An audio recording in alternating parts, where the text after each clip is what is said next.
একটা ছোট্ট একটা মেসাল যদি আমি না দিই তাহলে নয়। ইমাম গাজ্জালি আলাইহি রাহমা, তেনার কাছে এক ব্যক্তি এসে বলতেছে, হুজুর আমি একটা কঠিন স্বপ্ন দেখেছি।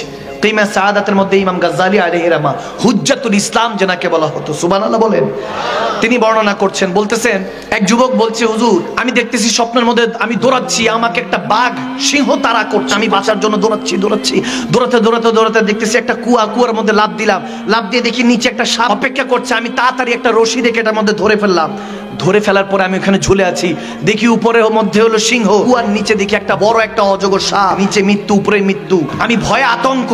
ওই অবস্থায় দেখতেছি যে একটা সাদা ইঁদুর আর একটা কালো ইঁদুর ওই দড়িটা যেটা আমি কুয়ার মধ্যে ঝুলে আছি সেটা কুটকুট করে খেয়ে ফেলছে, মানে রশিটাও যে কোনো মুহূর্তে ছিঁড়ে যেতে পারি। ভয়ঙ্কর এই সিচুয়েশনে আমি খাবের মধ্যে যখন ভয় আতঙ্ক, তখন দেখলাম আমার সামনে একটা মধুর চাক। ওই চাকটা দেখে আমি লোভ সামলাতে পারলাম না, মধু ওখান থেকে চাকের থেকে নিয়ে আমি একটু মধু নিলাম। উপরে যে সিংহ, নিচে যে সাপ, মাঝখানে ওই সাদা ইঁদুর কালো ইঁদুর যে ওই রশিটা খেয়ে ফেলছে, আমি ভুলে গেছি। এমত অবস্থা আমার ঘুমটা ভেঙে গিয়েছে। এটার তাবির কি, এটার ব্যাখ্যা কি? ইমাম গাজ্জালি আলাইহি রাহমা এটার ব্যাখ্যা করছে গভীর খেয়া, বলতেছে তুমি এমন মারাত্মক একটা স্বপ্ন দেখেছো যেটা উম্মতের জন্য হেদায়েতের কারণ হতে পারে। সুবহানাল্লাহ। তুমি যে লায়ন, যে সিংহটা তোমাকে তাড়া করছিল, ওটার কেউ না, ওটা দ্বারা বোঝানো হয়েছে মালাকুল মউত আজরাইল আলাইহিস সালাম সর্বদা তোমাকে তাড়া করছে। তোমার সামনে কে, আমার পিছনে মৃত্যু ভাগছে। আর কুয়ার মধ্যে যে লাফ দিয়েছো, ওই কুয়ার মধ্যে যে সাপ অপেক্ষা করছে ওটা হলো কাবার, ওটা তোমার কবর। যে রশিটা ধরে ঝুলেছিলা বাঁচার জন্য, সেটা তোমার সময় হায়াত।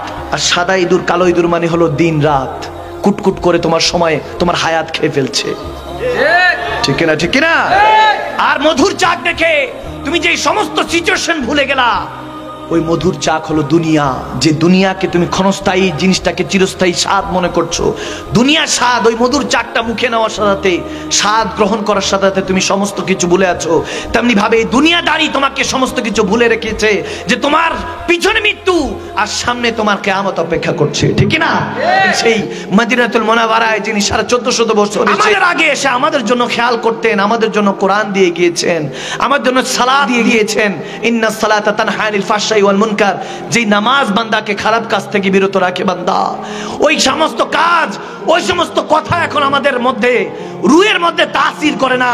ইশক ইমতিহান লেতা হ্যায়, হ্যাঁ इश्क को हमने नजर से एक दिन नजर मिलाते नजर को देखा, मिली नजर जब नजर से उनकी इश्क चुराते नजर को देखा, जिंदगी से ये गिला है कि शेख तू जरा देर से मिला है। আমার জিন্দেগীর কাছে একটাই নালিশ যে শেখ আপনাকে পেলাম তো পেলাম, অনেক দেরি করে পেলাম, যদি কিছুদিন আগে পেতাম হয়তোবা জীবনটা আরো সুন্দর হতো। এজন্য বললাম ভালো আমল স্বর্ণ রূপার মতো। আপনি যেমন টাকা পয়সা ব্যাংকে রাখেন, আপনার ভালো আমলগুলিও এরকম জমা থাকে যেগুলো আপনার কিয়ামতের ময়দানে নাজাতের জারিয়া হবে, কবরে নাজাতের জারিয়া হবে। ঠিক কি না?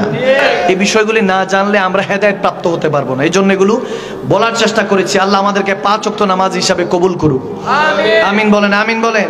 আল্লাহ তাহাজ্জুদ গুজার বান্দা হিসাবে আমাদেরকে কবুল করুক, আমিন বলেন।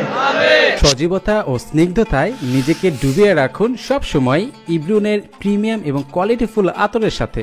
অর্ডার করতে এখনই ভিজিট করুন www.ibrun.com।